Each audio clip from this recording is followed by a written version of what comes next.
प्रकाशित करून बाहेर पडत होतो.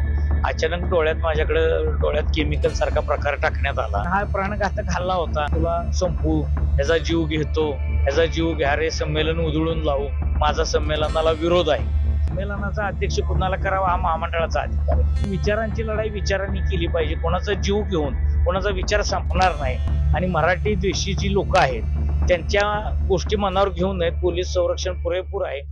शतकपूर्व 99व्या अखिल भारतीय मराठी साहित्य संमेलनाच्या दुसऱ्याच दिवशी या साहित्य संमेलनाचे जे कार्याध्यक्ष आहेत विनोद कुलकर्णीजी यांच्यावरती काही एका अज्ञात व्यक्तीने शाई फेकण्याचा प्रयत्न केला.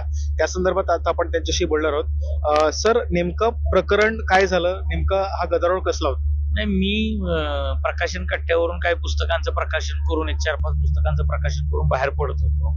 अचानक डोळ्यात केमिकल सारखा प्रकार टाकण्यात आला. त्यामुळे माझा श्वास गुदमरला, छातीत दुखायला लागलं, मला त्रास झाला. आणि त्यावेळेस हल्लेखोर फक्त म्हणत होता की तुला संपू, ह्याचा जीव घेतो, ह्याचा जीव घ्या रे, संमेलन उधळून लावू, माझा संमेलनाला विरोध आहे.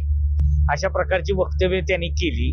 आणि मग माझ्या डोळ्यात ते केमिकल गेल्यामुळे मला काही त्यातलं समजलं नाही. माझा एक सहकारी तुषार मामूलकर आणि माझे वकील ऍडव्होकेट चंद्रकांत बेबले हे तक्रार देण्यासाठी आता पोलीस ठाण्यामध्ये गेलेले आहेत. त्यामुळे ते सविस्तर फिर्याद देतील. पण हा प्राणघातक हल्ला होता.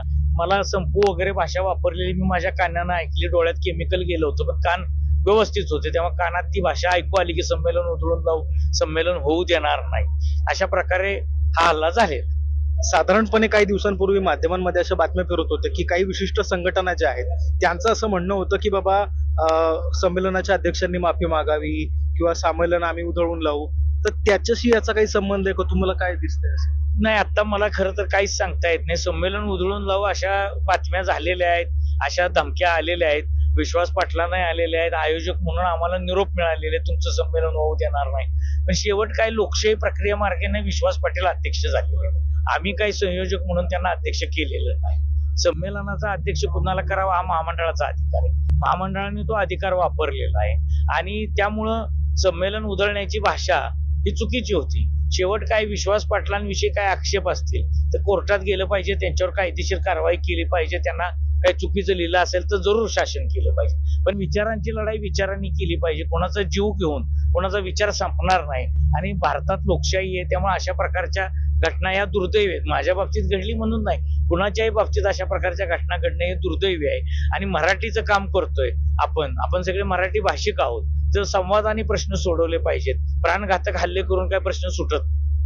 एक आता संमेलनाला आणखीन एक 1-1.5-2 दिवस बाकी आहेत, तर त्या अनुषंगाने तुम्ही लोकांना काय आवाहन करू इच्छिता? 1-1.5-2 दिवस बाकी आहेत. आता सुद्धा मंडप सगळे भरलेले आहेत. आणि मी उपचार घेऊन पुन्हा साहित्य संमेलनाच्या मंडपामध्ये दाखल झालेलो आहे. प्राथमिक उपचार झाल्यानंतर मला डॉक्टरांनी गॉगल वापरायची सूचना दिलेली. डोळ्याला त्रास होतोय. आणि संमेलन नीटनेटकं व्हावं, लोकांचा गैरसमज होऊ नये, की आयोजक नाही म्हणून लोकांची चिंता वाढू नये म्हणून मी अशाही प्रसंगात इथं आलेलो आहे. लोकांनी कार्यक्रमाचा आस्वाद घ्यावा.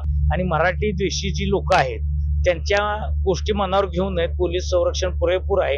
कुठली अनुचित घटना घडणार नाही. पोलीस सक्षम आहेत. त्यामुळे 2-1.5 दिवसाच्या कार्यक्रमाचा लोकांनी आस्वाद घ्यावा आणि शांतता पाळावी एवढंच आवाहन मी करतो. धन्यवाद.